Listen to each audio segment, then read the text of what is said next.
Calls are mounting for German Chancellor Olaf Scholz to hold his vote of confidence as early as next week that would pave the way for snap German elections. The coalition broke down just hours after US President Donald Trump was elected.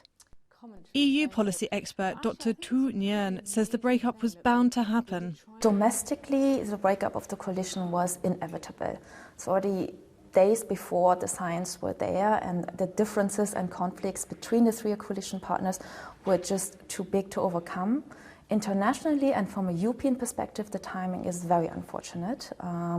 As you said, just hours before the election of Trump as US president, meaning at a time where European leadership, but also leadership in the European Union, is needed more than ever. And the collapse of the German government, of course, leaves a very big gap. What could the repercussions be for the European Union, and what can we expect to happen next for Europe's strongest economy?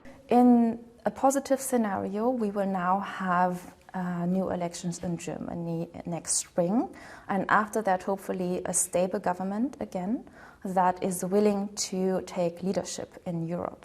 So that is the hopeful scenario, that this lack of leadership coming from Germany is only a temporary one that will be filled up again by summer next year, and that it will not come to a falling apart of the European Union. But of course, there's still a need now to ensure that there is a common European response to the elections in the US. Is there a danger for the European Union, and how could this affect member states?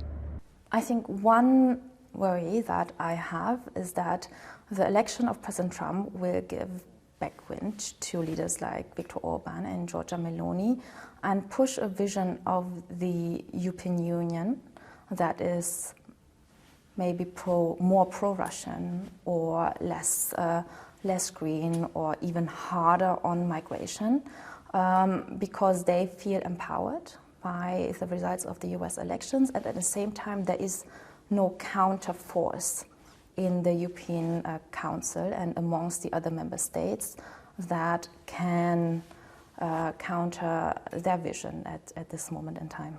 Liv Stroud in Berlin for Euronews.